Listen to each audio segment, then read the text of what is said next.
समर्पयामि। असाध्य साधक रामदूत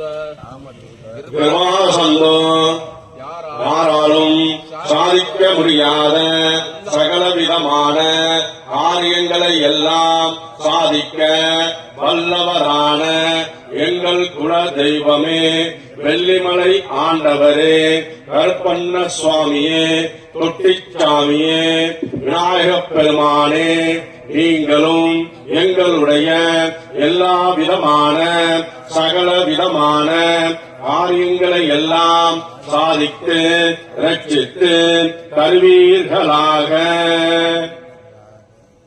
பொதுப்படையான நட்சத்திரம் எல்லாருக்கும் அப்படி எல்லாரும் அப்படியே மனசுக்குள்ள அவங்க உங்க நட்சத்திரங்கள்லாம் எல்லாரும் அப்படியே உங்களோட மனசுக்குள்ளே பேரு நட்சத்திரம் உங்க குடும்பத்தில் உள்ள எல்லா பேரும் நட்சத்திரம் எல்லாத்தையும் நல்லா சுவாமி நல்லா